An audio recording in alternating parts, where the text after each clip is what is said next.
د دشمن نه د حفاظت دپاره اکابرینو ډېره مبارکه وظیفه بیان کړې ده.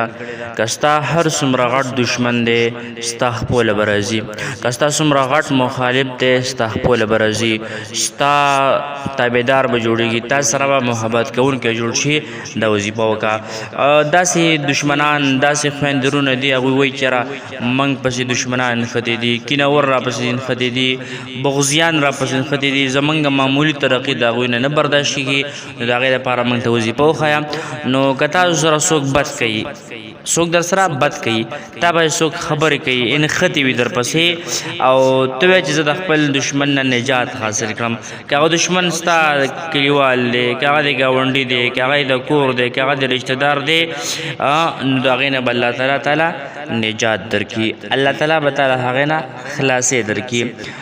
که هر څوک هم دی نو ډېر اسان عمل درته ښیم. نن دا عمل شروع کا، او چې کله دا عمل شروع کو نو د الله نه دعا ده چې ما ته به دعاګانې کوئ چې مولي صاحب ډېره مبارک او ډېره طاقتوره وظیفه دې راته ښودلې ده، نو نورو خلکو ته هم دا وظیفه ورسوئ، ورته وښایئ د هغوی هم یو ضرورت پوره شي، دشمن نه نجات خلاص شي.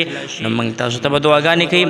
نو ډېر اسان عمل درته ښیم. ما دا شروع کا، هغه ورونه خویندې چې د هغوی دشمنان زیات شوي وي، کینهورې زیات شوي وي، څوک دا نه غواړي چې زما د رشته دار دی، کلیوال دی، رور دی، د ترقي وکړي، نو دې په وجه هغه سره دشمني پالي، په دې وجه هغه سره کینه او بغض کوي. نو ډېر مبارکه وظیفه ده. ښیمه د خپل ځان د حفاظت دپاره لازمي ده وظیفه وکړي.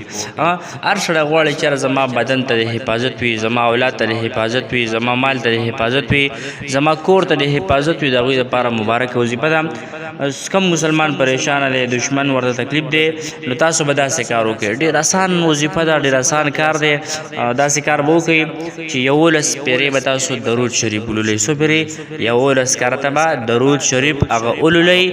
اللهم صل علی محمد وعلى آل محمد كما صليت على ابراهیم وعلى آل ابراهیم انک حمید مجید. هغه درود مبارک کم چې ته په مانځه کې وایې، د دې فضیلت ډېر دی او دا غوره درود شریف دی. د هغې نه پس به بیا 300 کرته یا مانعو یا مانعو یا مانعو یا مانعو دا به دشمن نه به ستا خیالات وځي. ستا کوم غټ دشمن دی د هغه ذهن نه به الله تعالی ستا خیالات هغه وباسي، هغه به ستا نه په قلار شي، تا سره محبت کوونکی جوړ شي، او الله تعالی به هغه دشمن ستا خپله راولي. نو دومره مبارک عمل دی، مبارکه وظیفه ده. دا وکړه. او څومره ملګري چې کوم دی دې چینل ته نوي دي دا وظیفه اوري، هغوی په دا خدمت کې دا خواست دی، دا عرض دی زموږ چینل در سره سبسکرایب کړئ چې روزانه تاسو سره نوي نوي معلوماتي ویډیوګانې د اسلام په حواله سره تاسو ته ملاویږي. پیدا تی اخلي. الله خوشحاله او آباد ساته.